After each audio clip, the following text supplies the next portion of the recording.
गाय क्या है? माता है ना? गाय कौन होती है? गाय माता होती है ना? पैर पैर पैर छू इसके जो तूने वसीले सीट दिलाई ना, पैर छू। ओए माफी मांग, पैर छू दे। गाय माफी मांग, ऐसे मत्था टेक, मत्था टेक, माफी मांग मांग ऐसे। मत्था टेक, मत्था टेक, मत्था टेक। भारतीय जनता पार्टी सबसे पहली लाइन में, पहली पंक्ति में खड़ी होती है जब गाय के नाम पर राजनीति की बात आती है। गौ मांस के नाम पे लोगों की हत्या तक कर दी गई है, ये भी आपके सामने है। लेकिन आपको कितनी हैरानी होगी ये सुनकर कि बीफ एक्सपोर्टर कंपनी से एक पॉलिटिकल पार्टी ने करोड़ों रुपए चंदे के रूप में लिए हैं। लेकिन वो पॉलिटिकल पार्टी, क्योंकि भारतीय जनता पार्टी खुद है जिसने बीफ एक्सपोर्टिंग जो काम है, जिस कंपनी का, बीफ एक्सपोर्टर्स हैं जो लोग, उनसे करोड़ों रुपए का चंदा लिया है। साफ भी लिया है, सीधे तौर पे भी लिया है, और अब इलेक्टोरल बॉन्ड्स में भी ये खुलासा हो रहा है। बानी पाकिस्तान कायद-ए-आज़म मोहम्मद अली जिन्नाह के दो जो इरशादात हैं वो सोशल मीडिया पर आजकल कुछ ज़्यादा ही वायरल हैं, और उनकी वजूहात क्या हैं वो भी आपको बताते हैं। एक तो वही जो मुसलमानों के साथ आजकल नागपुर में हो रहा है, और कायद-ए-आज़म के वो कोट्स बार बार शेयर किए जा रहे हैं और वो एक्सेप्ट भी कर रहे हैं कि कायद-ए-आज़म ने जो ये कहा था कि तुम भारत में बसने वाले मुसलमान, तुम्हारी नस्लें भी इन हिंदुओं को अपनी वफादारी का यकीन दिलाती रहेंगी, लेकिन ये उन पर यकीन नहीं रखेंगे। और आज वही नस्लें हैं, और नागपुर में जब कुरानी आयात को उनकी बेहुरमती की गई, उन्हें नाउज़ुबिल्लाह जलाया गया, तो उस पर यही मुसलमान अब सड़कों पर हैं और कायद-ए-आज़म के इन इरशादात को याद कर रहे हैं। और दूसरा, कायद-ए-आज़म से जब लॉर्ड माउंटबेटन ने आज़ादी से चंद रोज पहले पूछा था कि आप क्यों आज़ाद होना चाहते हैं, आप और हिंदू एक यूनिटी के साथ क्यों नहीं रहते, तो कायद-ए-आज़म ने ये कहा था कि हमें कोई भी चीज़ कॉमन नहीं। कायद-ए-आज़म ने कहा था कि we eat what they worship, यानी जो हम खाते हैं उसकी ये पूजा करते हैं। लेकिन वो पूजा कैसी करते हैं, सबसे पहले ये वीडियो मुलाहिजा कीजिए। ये एक कश्मीर की घाटी की वीडियो है जिसमें दो मुस्लिम नौजवान एक गाय के बच्चे को किसी जगह से वापस लेकर आ रहे हैं। गाय का बच्चा बैठ जाता है, उसे वो कोशिश करते हैं लेकर जाने की। उतने में एक भारतीय पुलिस का, यानी काबिज हुकूमत का एक पुलिस वाला जो कि एसपी लेवल का बंदा है, वो उन पर वहशियाना तशद्दुद करता है। ये वीडियो साथ साथ आपके सामने चल रही है, और साथ ही उनसे क्या कुछ कह रहा है, क्या नारे लगवा रहा है, जरा सबसे पहले ये मुलाहिजा कीजिए। गाय क्या है? माता। माता है ना? गाय कौन होती है? गाय माता होती है ना? ठीक है। पैर पैर पैर छू इसके जो तूने घसीट दिलाई ना, पैर छू। ओए माफी मांग, पैर छू दे।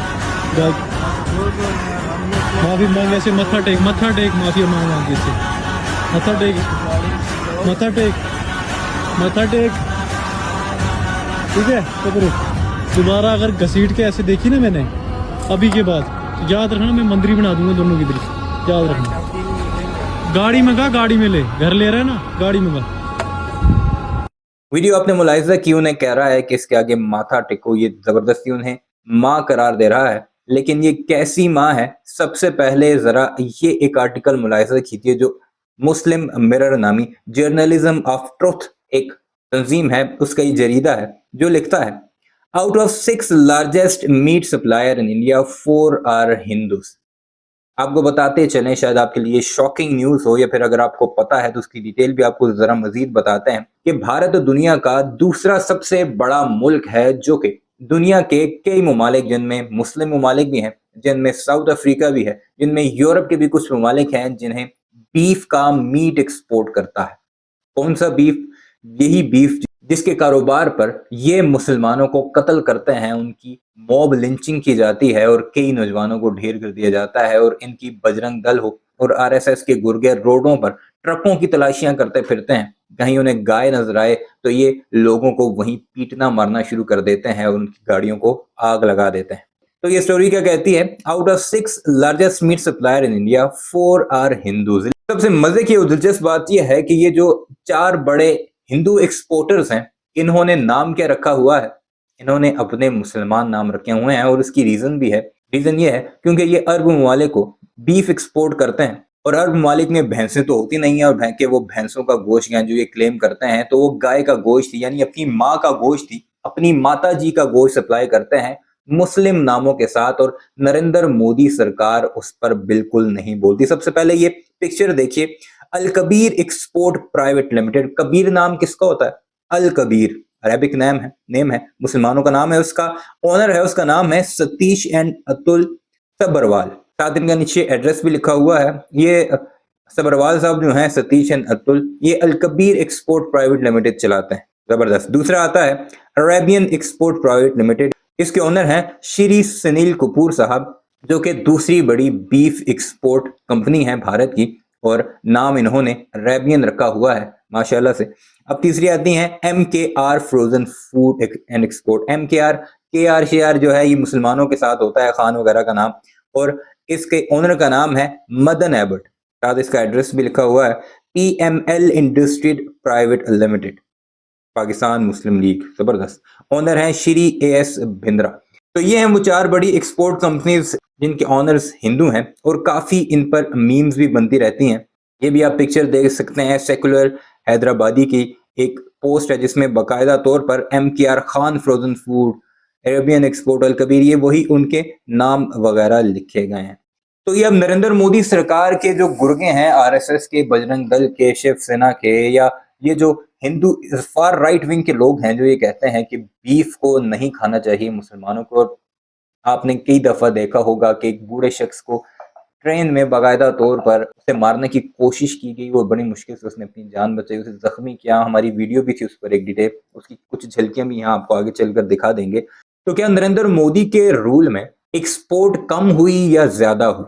जब नरेंद्र मोदी सरकार का दौर था तो उससे पहले 5वें 6ठे नंबर पर था, लेकिन जैसे ही नरेंद्र मोदी सरकार आई 2014 में, तो उसके बाद आहिस्ता आहिस्ता ये बीफ की एक्सपोर्ट बढ़ती गई। और ये जरा इंडिया का ही एक न्यूज आर्टिकल है, उसकी हेडलाइंस हैं India's beef exports rise under Modi rule. यानी जब नरेंद्र मोदी का दौर आया तो उसके कुछ ही अरसे में ये 5वें 6ठे से 4थे नंबर पर आ गए, और अब तो करंटली ये बताया जा रहा है कि ये दूसरे या तीसरे नंबर पर है। पहले नंबर पर ब्राजील है, दूसरे नंबर ऑस्ट्रेलिया है, और तीसरे नंबर पर भी ये बताया जा रहा है कि इंडिया है। कुछ रिपोर्ट से बताती हैं कि दूसरे नंबर पर इंडिया है, जो कि दुनिया की 18% एक्सपोर्ट करता है।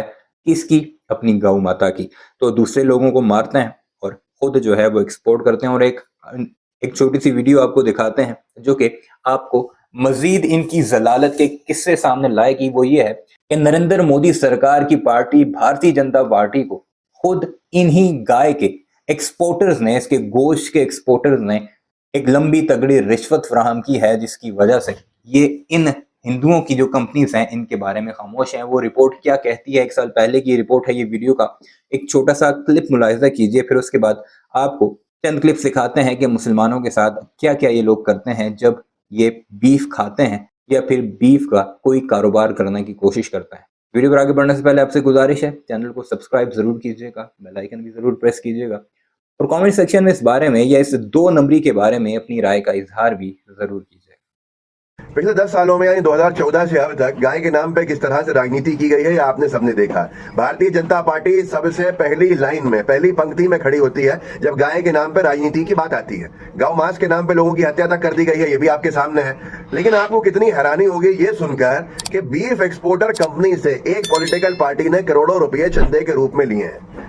अगर ये किसी और पॉलिटिकल पार्टी ने किया होता, भारतीय जनता पार्टी के अलावा, तो अब तक तो देश भर में 2024 का चुनाव इसी बात पर लड़ा जा रहा होता, हंगामा खड़ा होता, कई जगह धरने प्रदर्शन हो रहे होते, और भारतीय जनता पार्टी के नेताओं के बयान हर घंटे के हिसाब से आ रहे होते। लेकिन वो पॉलिटिकल पार्टी, क्योंकि भारतीय जनता पार्टी खुद है जिसने गौ मांस का निर्यात करने वाली कंपनी, मतलब बीफ एक्सपोर्टिंग जो काम है जिस कंपनी का, बीफ एक्सपोर्टर्स हैं जो लोग, उनसे करोड़ों रुपए का चंदा लिया है। साफ भी लिया है, सीधे तौर पे भी लिया है, और अब इलेक्टोरल बॉन्ड्स में भी ये खुलासा हो रहा है कि कैसे एक सबसे बड़ी बीफ एक्सपोर्टर कंपनी के ऊपर छापेमारी कार्रवाई होती है, उसकी 100 इकाइयों पे छापे मारे जाते हैं, और अगले ही पल वही कंपनी अगले ही महीने से, कुछ 3-4 महीने के बाद से ही कैसे करोड़ों रुपए के इलेक्टोरल बॉन्ड खरीदने का काम करती है, और करोड़ों रुपए का चंदा कहां जाता है ये सब आपको मालूम होगा।